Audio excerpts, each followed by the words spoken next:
아무리 지우고 덧칠해도 벗어날 수 없는 두꺼운 뿌리에 묶여 있다는 사실을 깨닫다.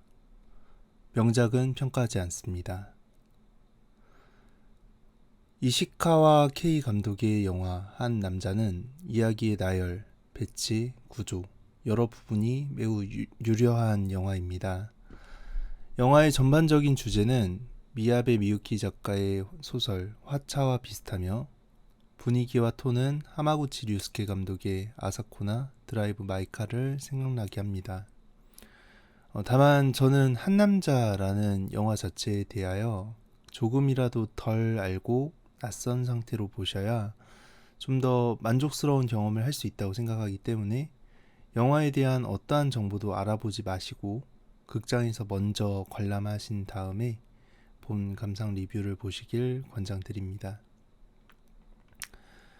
영화 한남자는 3명의 남자들의 본질을 각 인물들과 관객들의 편견을 지렛대 삼아 요리조리 섞어가며 질문을 던지는 일종의 야바이 게임이라고 생각됩니다.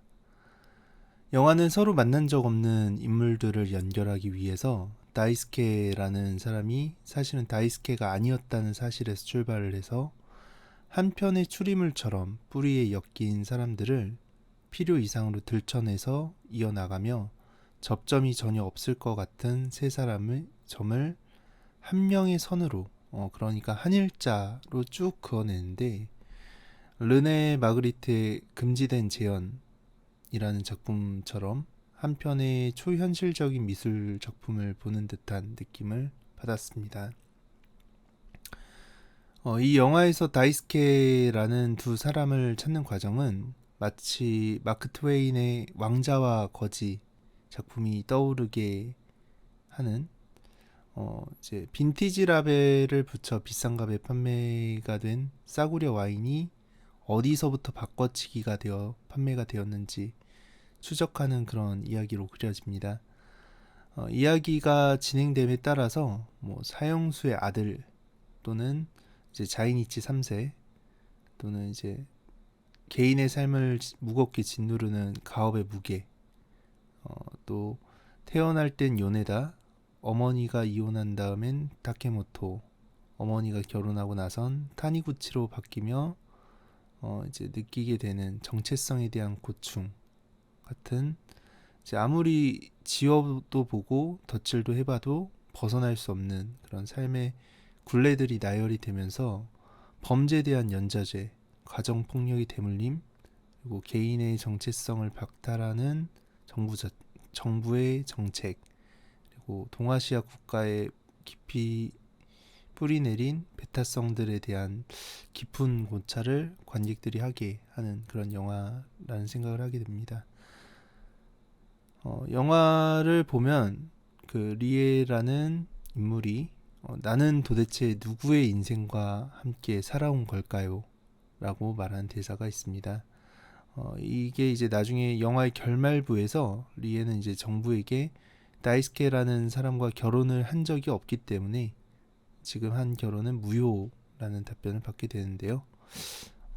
이제 저는 그 부분을 보면서 남들이 이 두 사람의 관계를 어떻게 재단을 하더라도 이 두 사람이 함께한 시간과 감정은 실제한다라고 생각을 하는데 누군가에게 존재를 인정받는다는 것에 대해서 어떤 관점을 가지고 있는가에 따라 해당 장면이 관객들마다 다르게 느끼고 해석하지 않을까 그런 생각을 하게 됩니다. 개인적으로 영화 외적인 부분을 좀 몇 가지 더 말씀을 드려본다면 이시카와 감독의 전작 꿀벌과 천둥보다 이번 작품이 훨씬 차분하고 담담하게 하지만 입체적으로 이야기가 관객들에게 전달되는 느낌이 있고요. 조만간 기회가 된다면 우행록이라는 영화를 찾아서 보지 않을까 생각됩니다. 안도 사쿠라 배우의 경우에는 처음에는 못 알아볼 정도로 어느 가족과는 전혀 다른 이미지를 보여줘서 놀랐고요. 매우 정제된 아름다운 모습을 이 영화에서 본 것 같아서 인상적으로 느꼈습니다. 쿠보타 마사타카 배우 같은 경우에는 중간에 복싱을 하는 장면이 나오는데 퍼스트 러브의 장면이 오버랩 되는 관객들이 많이 있을 거라 생각됩니다. 여유가 되신다면 미ike 타카시 감독의 퍼스트 러브를 보시고 영화를 보시면은 좀 더 좋지 않을까 생각됩니다. 사실 영화에 나온 이야기나 주제는 일본뿐 아니라 한국이나 중국 같은 동아시아 국가에서 지금도 실제로 발생하고 있는 사회 문제이고 특히나 인구 감소, 고령화, 사회 양극화로 인해서 그 빈도와 정도가 점점 더 심화되고 있는 그런 문제를 다루고 있습니다. 이 영화가 관객들에게 던지는 질문이 어쩌면 앞으로 우리가 매일 마주하고 고민해야 되는 일상이 되지 않을까 생각하며 영상을 마칩니다.